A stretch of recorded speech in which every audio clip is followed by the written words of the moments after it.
अब आपके अंदर एक और तीसरा चक्र है जो कि वास्तव में दूसरा माना जाता है, जिसे स्वादिष्ठान चक्र कहते हैं। ये चक्र जो है ये आपको ब्रह्मदेव की शक्ति देता है, जिसकी वजह से मनुष्य विचारता है, विचार करता है, आगे की सोचता है, कोई चीज़ बनाता है। जैसे एक आपने फर्नीचर बना दिया, एक पेड़ टूट गया, आदमी ने सोचा चलो फर्नीचर बना लें, तो पहले मेरे ख्याल से बहुत बूढ़े लोगों के बनाते होंगे फर्नीचर जो ज़मीन पे नहीं बैठ सकते होंगे। करते करते जवानों ने कहा कि हम भी फर्नीचर बना दें। करते करते फर्नीचर बैठ गया सर पे, ऊपर ज़मीन पे नहीं बैठ सकते, कुर्सी लेके चलना पड़ता। ये जो शक्ति है इससे मनुष्य क्रिएट करता है, सर्जन करता है। और इस सर्जन शक्ति को हम जब बहुत ज़्यादा इस्तेमाल करते हैं, ज़रूरत से ज़्यादा, तब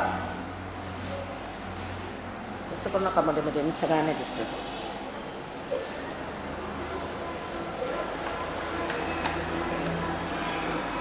जिस वक्त ये शक्ति को हम बहुत ज़रूरत से ज़्यादा इस्तेमाल करते हैं, तब एक ही शक्ति को इस्तेमाल करने की वजह से और जितने भी चक्र हैं उनसे हमारा संबंध टूट जाता है। एकांगी जीवन जिसकी होता है उसके साथ ऐसी जाती है। और जब ये संबंध उस संपूर्णता से टूट जाता है, तब हम अपनी तरीके से चलने लग जाते हैं, ऑन माई ओन। और इसी को हम कह सकते हैं कि इंसान जो है वो कैंसर की बीमारी से प्लावित होता है। उसको शरीर का कैंसर नहीं होगा तो मन का भी हो सकता है। जितने भी अहंकारी लोग होते हैं उनको मन का कैंसर होता है। वो सोचते हैं कि मुझसे बढ़ के दुनिया में कोई, और वो जिसको छूते हैं वो भी यही सोचने लगता है। वो किसी के घर में पाँव रख दे तो बच्चे भी सोचने लग जाएंगे। उनकी ऐसी कृपा होती है कि जहाँ उन्होंने बात की तो घोड़े बैल सब उनके जैसे हो जाते हैं। जो अहंकारी मनुष्य होता है, जो अहंकार करने लग जाता है, तो उसको देखे देखे सब लोग अहंकार करने लग जाते हैं। अब हिटलर इसका एक उदाहरण है, जो अहंकार में इतना भर गया कि उसने सोचा कि मैं कोई विशेष जीव हूँ, और वो जिसको छूता था वो ये सोचता था। यहाँ तक कि उन लोगों को मार डाला, हालत खराब कर दी, किसी के समझ में ही नहीं आया। इतने लाखों लोगों को उसने बेवकूफ़ बनाया और सब बेवकूफ़ों की तरह उसकी बातें सुनने लगे, और छोटे छोटे बच्चों को और औरतों को उसको गैस चैम्बर में मार दिया, और उनकी अकल ही नहीं थी। तो मैं बहुत अक्लमंद हूँ ऐसे समझ के जो आदमी चलते हैं, उनके लिए हिटलर है सामने, दूसरे खोमिनी साहब हैं, ईडी अमीन है, ऐसे बहुत सारे हैं आपको दिखने के लिए।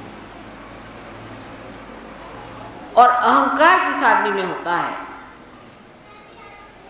जो कि यहाँ पर दिखाया गया है, आप देखिए पित्त के जैसे ऊपर में पीले रंग का अहंकार, ये स्वादिष्ठान चक्र के चलने से होता है। और इसकी शक्ति जो है उसको ये राइट साइड की सरस्वती की शक्ति जो है उससे मिलती है।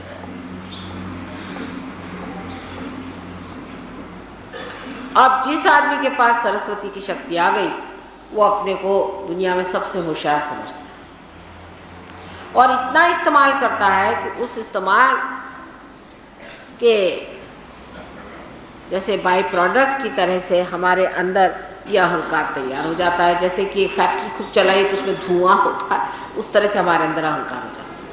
और अहंकार का लक्षण क्या है, आपको आश्चर्य होगा, बेवकूफ़ी। जो अहंकारी मनुष्य होता है अत्यंत बेवकूफ़ होता है। उसकी बातें जिसको कहते हैं एकदम स्टूपिड, जैसे इडियोटिक, बड़ा इडियट होता है। कोई आदमी आपसे कहे कि मैं फर्स्ट आया, फर्स्ट से फर्स्ट आ गया, और मैं फलाना हूँ, और मैं यहाँ का राजा हूँ, और ये मंत्रियों से कहना भैया मैं गरीब, मुझे माफ़ करो, तुम यहाँ क्यों आ गए। हमारे यहाँ आपने पढ़ा होगा कि नारद जी को एक बार अहंकार हो और उन्होंने कितनी बेवकूफ़ी की, और माया नगरी में चले गए और वहाँ बेवकूफ़ जैसे बंदर बन के और वो दुनिया भर की चीज़ें करने लगे। ऐसे बेवकूफ़ लोगों को सब दुनिया हंसती है पीठ पीछे। आप देख लीजिए ऐसे अहंकारी लोगों की पीठ पीछे आप तारीफ सुनिए तो लोग एक बड़ा जोक बना के हंसते कि साहब ये बेवकूफ़ जो है अहंकारी, ये अपने को समझते तो अफलातून है, लेकिन है ये अहंकार।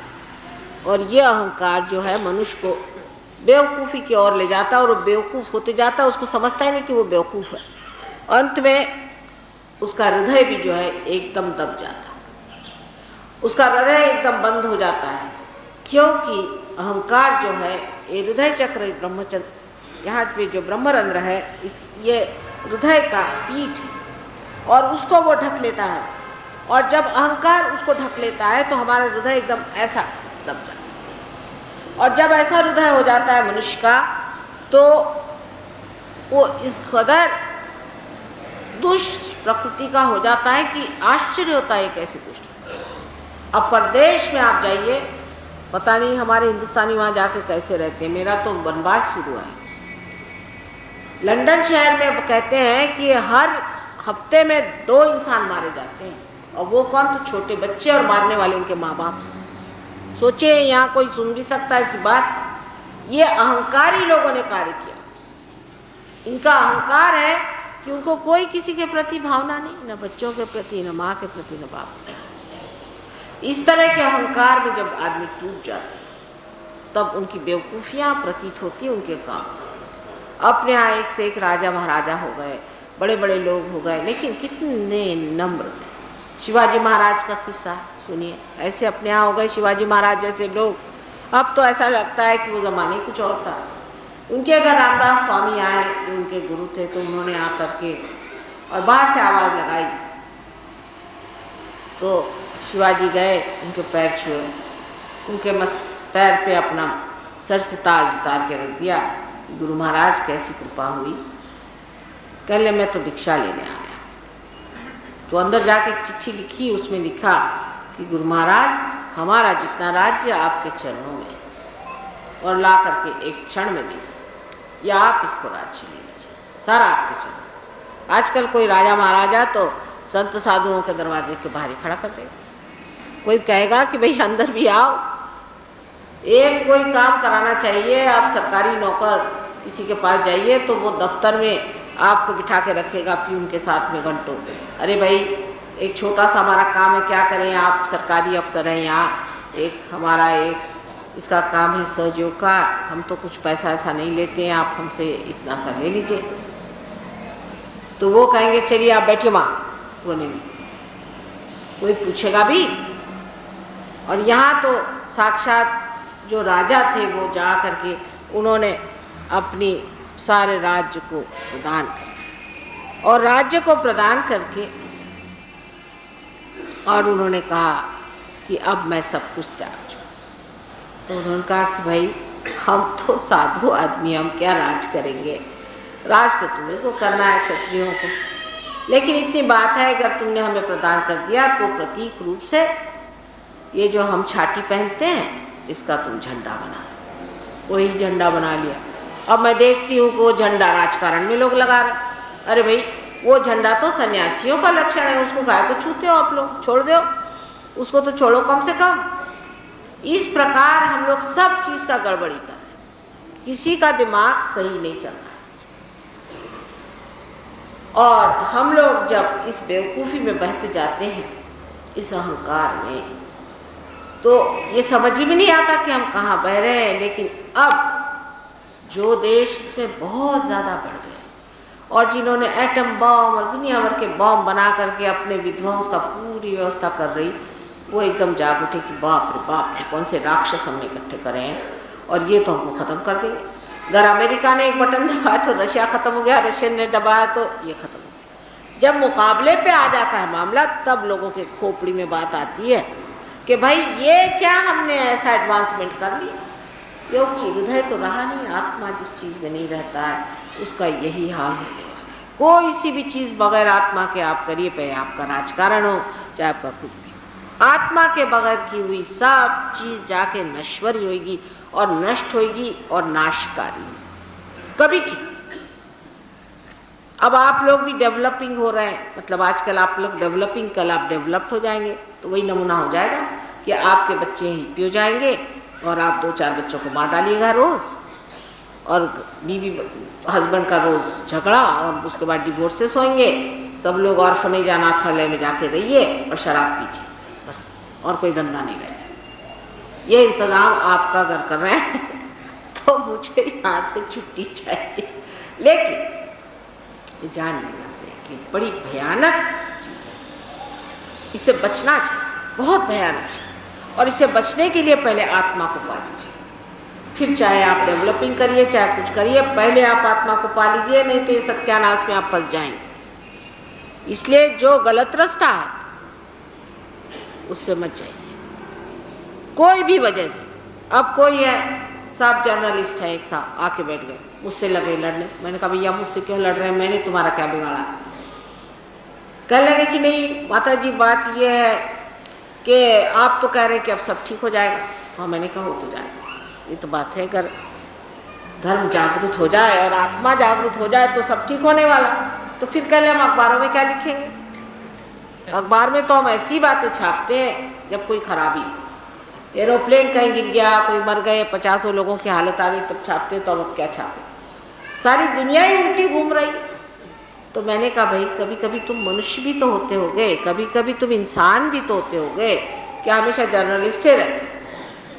और जब तुम इंसान होकर सोचते होगे तो देखते होगे कि क्या चल रहा है तुम्हारे और भाई बहनों के साथ, क्या हो रहा है, और तुम्हारे मानव की क्या दशा हो रही, इसको सोचो तुम और इधर तुम आओ। पहले माँ ये तो बात है, मेरे घर में ही बड़ी दुर्दशा है, और तुम्हारे समाज में उसमें और भी दुर्दशा, और तुम्हारे देश में उसमें तो बहुत ही दुर्दशा, और सारे संसार में दुर्दशा है। फिर इसको अगर ठीक करना है तो अपनी आत्मा को पाओ, सबसे कहो आत्मा को पाओ। आत्मा को पाते ही परमात्मा की जो शक्ति हम लोगों से अगोचर अलग निरंजन है, वो हमारे अंदर से बहना शुरू हो जाएगी। हम उसके पास हो गए, उसके प्रेम और उसके आनंद में हम बह गए। उसको पाओ, उसको पाए बगैर कुछ भी सुलझने नहीं वाला। आज सारा ही भाषण कर सभी चक्रों पे दूर तो बहुत मुश्किल हो जाएगी, लेकिन आज मैंने स्वाधिष्ठान और मूलाधार के बारे में थोड़ा सा बताया हुआ और थोड़े गुरु तत्व पे बात करी है। अपने अंदर का गुरु तत्व को जागृत कर लेना, यह हमारा परम कर्तव्य है। उस गुरु तत्व को जागृत करके और आप अपने ही को सही रास्ते पर ले आए। आज संसार ऐसे कगार पर खड़ा है कि विध्वंस बाहर से तो है ही, लेकिन अंदर से भी बहुत ज़बरदस्त। हर तरह की बीमारियां आज अपने सामने आके खड़ी हैं। इन बीमारियों का कोई भी इलाज नहीं है। ये जो विध्वंस हमारे अंदर से हो रहा है, जो हम अंदर ही से टूटे जा रहे हैं, उधर हमारा कोई भी ध्यान नहीं। हमारे बाल बच्चे, हमारे जो कुछ अपने हैं वो सब खत्म हो रहे हैं। उनको सबके जोड़ने का एक ही तरीका है कि जो सर्वव्यापी परमात्मा की ब्रह्म शक्ति है उसको प्राप्त करें, परमात्मा के साम्राज्य में उतरें और उसको वर्ण करें। और ये सिर्फ आत्म साक्षात्कार से ही घटित हो सकता है, जो कि आप बेच नहीं सकते, खरीद नहीं सकते। ये तो बात बिल्कुल गलत है कि बहुत से लोग कहते हैं कि बगैर पैसे के कैसे काम चलता। आप जो श्वास ले रहे हैं उसका कितना आप पैसा जो दे रहे हैं मुफ्ती में लेते हैं। जो आप इंसान बने हुए हैं अमीबा से, उसका आपने कितना पैसा चढ़ाया भगवान को। जितनी भी मूल्यवान और ज़रूरी चीज़ें हैं जीवन के लिए वो सब मुफ्त है, इसीलिए हम जीवित हैं।